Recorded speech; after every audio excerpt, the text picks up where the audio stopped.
देश भर के समस्त पूर्व सैनिकों को मेरा प्रणाम। मैं गोपाल कृष्णन।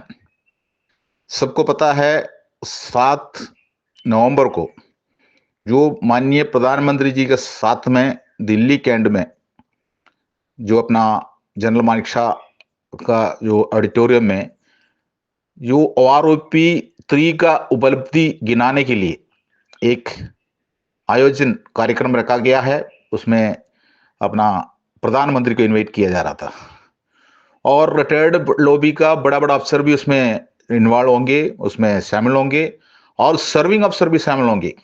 बड़े बड़े लोग, गवर्नर से रिटायरमेंट होकर बैठा हुआ है, मिनिस्टर से रिटायरमेंट होकर बैठा हुआ है, बड़े बड़े लोग।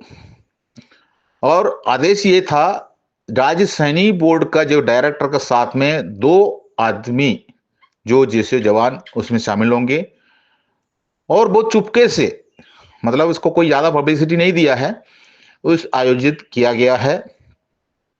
लेकिन समय रहते हुए जो पूर्व सैनिक, जो तमिलनाडु और नॉर्थ इंडियन पूर्व सैनिक संगठन इसमें थोड़ा होशियारी दिखाया और उस दिन काला दिवस, ब्लैक डे मनाया, काले रिबन बांधा और इसका ऐलान किया।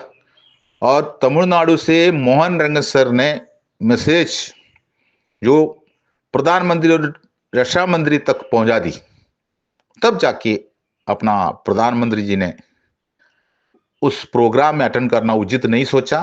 वैसे ही दिल्ली में जो लाखों रुपए खर्च करके इसका आयोजित किया गया है, अरेंजमेंट किया गया है, लोकेशन बदलने का भी कोशिश किया, क्योंकि हमारा रिटायर्ड अफसर लॉबी को कैसे भी सरकार के सामने ये दिखाना था जो OROP 2 से पूरा देश का पूर्व सैनिक संतुष्ट है, जो कि देशीय संगठन जो है, जो अफसर का नियंत्रण में चल रहा है, वो उसी में जितना भी जो हमारा PBORS जो नेता बैठे हैं वो भी मजबूर है, क्या करूं उनको, क्योंकि अगर ज्यादा बातें करेंगे तो पद खो जाएगा, उसका फैक्ट्री रुक जाएंगे, फिर उसको कुछ ना कुछ नौकरी करने के लिए बाहर निकलना पड़ेगा, इसलिए वो भी उसको साथ दे रहा है।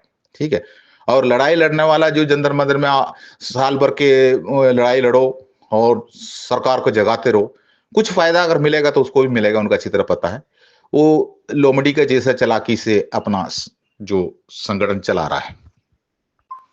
एक मैसेज और भी था जो 10 नवंबर को रक्षा मंत्री के पास जो सिलेक्टेड लैंस नायक हवलदार, मतलब उनसे मुलाकात करेंगे, वो भी बाद में कैंसिल हुआ है, जो कि जाग चुका है PBOR देश का।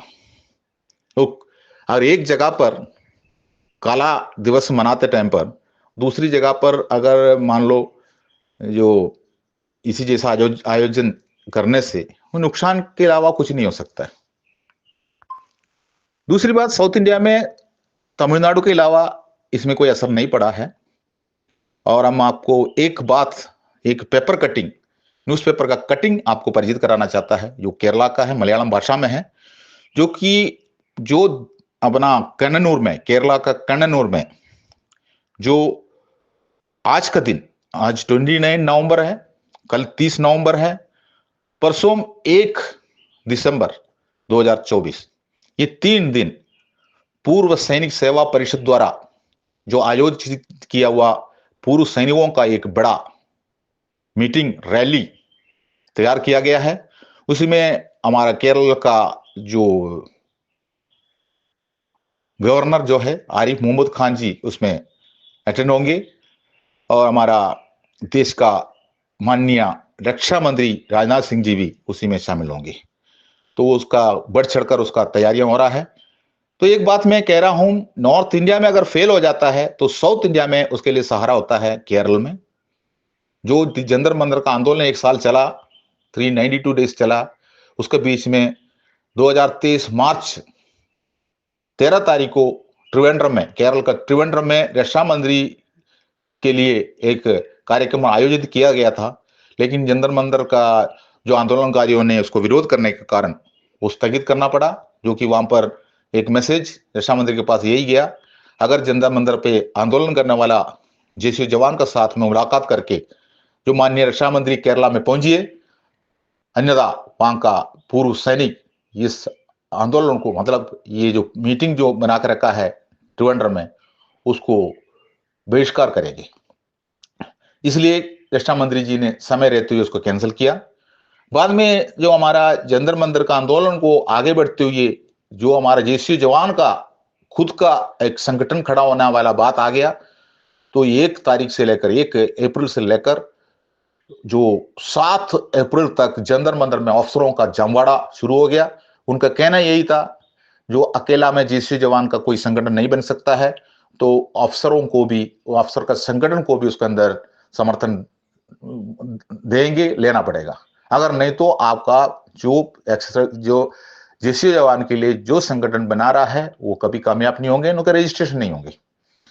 बात वही है। तो केरल में उसी टाइम पर 8 अप्रैल 2023 को कालीकट में, केरल का कालीकट में रक्षा मंत्री के लिए फिर एक प्रोग्राम रखा गया है, नोटिस बना दिया। खास बात यही है, ये जो नोटिस जितना भी बनता है, ये जो क्षेत्रीय भाषा मलयालम में बनता है, कभी भी ये हिंदी और इंग्लिश में नहीं बनता था, न्यूज़पेपर में भी नहीं आता था। इसलिए नहीं आ रहा था क्योंकि देश का जो पूर्व सैनिक वहां पर काला झंडा उतार देंगे, कामयाब नहीं हो देंगे। इसलिए इसको चुपके से केरल में करने के लिए उसी टाइम पर कोशिश किया, लेकिन वो भी जंतर मंतर का मैसेज को देखते हुए रक्षा मंत्री ने उसको भी कैंसिल कर दिया। ये पुरानी एक बात है। केरल ऐसी एक जगह है, मैं क्लियर बता रहा हूं, जो अपना देश के दुश्मन, सैनिकों का दुश्मन, जो परवेज मुशर्रफ जी, जो अपना पाकिस्तान का प्रेसिडेंट थे और पाकिस्तान का सेना प्रमुख भी थे, उनके लिए जो बैंकिंग एसोसिएशन है केरल में 2-3 महीने के पहले, जो उनके लिए उनका बैनर वगैरह लगा के प्रोग्राम रखा गया था, उनको भी आदर किया गया है। और आपने देखा है लोकसभा इलेक्शन है, अगर मान लो नॉर्थ इंडिया में अगर कोई भी नेता, चाहे भी XYZ कोई भी पार्टी का हो, किसी भी देशीय पार्टी किसी भी पार्टी का हो, अगर वो नेता अगर नॉर्थ इंडिया में अगर इलेक्शन में खड़ा होने से अगर जीतने को उम्मीद नहीं है, तो ऐसे नेता जो किसी भी पार्टी का हो, वो केरल में ही आके जो अपने नॉमिनेशन भरेंगे, यहीं पर चुनाव लड़ेंगे। ये भी आपने देखा, क्योंकि एक शेल्टर, अगर देश में किसी के लिए कोई शेल्टर चाहिए वो तो केरल में ही मिल सकता है। क्योंकि केरला में भी पूर्व सैनिक का काफी संगठन है, लेकिन कोई फायदा नहीं है। संगठन बहुत भी है, बहुत पूर्व सैनिक संगठन केरला में भी है, कम से कम 60-70 है, और देशीय संगठन 4-5 है। लेकिन ये लोग, कोई भी इसका नेता कभी भी कुछ भी नहीं बोलेंगे।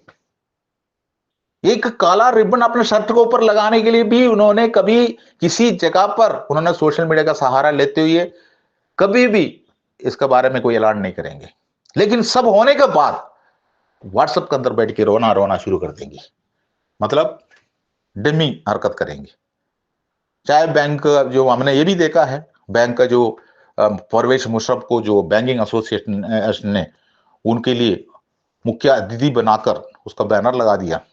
कुछ टाइम पर किसी ने कुछ नहीं कहा, लेकिन वो होने के बाद जो चिट्ठी लिख दी, बैंकिंग एसोसिएशन का हेड को चिट्ठी लिख दी, मतलब निंदा प्रस्तुत करते हुए चिट्ठियां लिख दिया, बहुत बड़ा गलती किया करके। लेकिन मैसेज आते ही उसी टाइम पर काला झंडा निकालने वाला बात हो या अपना ब्लैक डे मनाने वाला बात हो, अगर उसका आह्वान करने से वो अपना आप बंद हो जाता है, अपना आप कैंसिल हो जाता है। क्योंकि ये आवाज देश के पूर्व सैनिक ने उठाया हुआ है। एक स्टेट के अंदर इसको उठाने के बाद अगर व्हाट्सएप ग्रुपों में अगर ये फैल जाता है, तो ऑल इंडिया एक्स सर्विसमैन संगठन इसको साथ देंगे, तो अपना आप सोशल मीडिया का मैसेज सुनते हुए सरकार ने इसको ऊपर संज्ञान लेंगे, वो अपना आप कैंसिल हो जाएंगे। लेकिन ऐसे नहीं करेंगे। होने के बाद हमने बहुत कुछ कर रहा है करके दिखाने के लिए अपना अपना संगठन, अपना लेटर हेड निकाल के चिट्ठी लिख के वो चिट्ठी का कॉपी व्हाट्सएप ग्रुप में डाल देंगे। कुछ लोग उसको हाय हाय करेंगे, कुछ लोग उसको निंदा करेंगे। यही हमने देखा। लेकिन फिलहाल आज का दिन, आज 29 नवंबर 2024 है। आज का दिन, कल आने वाला कल और परसों केरल में पूर्व सैनिक सेवा परिषद द्वारा पूर्व सैनिकों का कल्याण के लिए बहुत बड़े बड़े लोगों को शामिल करके बड़ा बड़ा अफसर वगैरह उसमें रहेंगे। यहाँ पर ये आयोजित किया जा रहा है। देश भर के पूर्व सैनिकों को इसकी जानकारी नहीं है, जो कि वो पेपर कटिंग मलयालम भाषा में था, जो कि देश का रक्षा मंत्री अगर किसी आयोजन, अगर देश का रक्षा मंत्री कोई छोटा मोटा लोग नहीं है, छोटा मोटा आदमी नहीं है, और उनका कोई प्रोग्राम अगर, और एक्स-सर्विसमैन भी देश का है, अगर उसके लिए कोई भी मैसेज अगर समय रहते हुए अगर न्यूज़पेपर में आता है तो कम से कम नेशनल न्यूज़पेपरों में आना चाहिए था, लेकिन चुप कैसे किया जा रहा है, जो कि वहां पर 7 नवंबर 10 नवंबर का प्रोग्राम नॉर्थ इंडियन एक्स-सर्विसमैन संगठन वाले ने कैंसिल करवाया। मजबूरन सरकार को सोचना पड़ा, और हमारा एक रिटायरमेंट अफसर लॉबी ने जो दूसरे एक तरीका निकाल के केरल में आयोजित किया जा रहा है, इसका जानकारी देश भर का समस्त पूर्व सैनिकों को होना चाहिए। जो मैंने वो मलयालम भाषा का पेपर कटिंग इसके साथ में डाल रहा हूं, ये बिल्कुल शॉर्ट नोटिस में 1 हफ्ते के अंदर अंदर तैयार किया गया है, जो कि जो लॉन्ग डिस्टेंस अगर होने से हो सकता है, जो नॉर्थ इंडियन एक्स-सर्विस संगठन को पता चलेंगे तो वो काला रिबन निकाल देंगे, तो किस मैसेज जा सकता है, तो हो सकता है सरकार ने इसको कैंसिल कर सकता है। ये सोचते हुए बहुत चालाकी के साथ में इसको शॉर्ट नोटिस में आयोजन किया गया है। ये जानकारी आप लोगों को होना चाहिए। जय हिंद, वंदे मातरम। जंतर मंतर का उस नारा को याद करते हुए, अभी नहीं तो कभी नहीं, मैं गोपाल कृष्णन, जंतर मंतर। जय हिंद।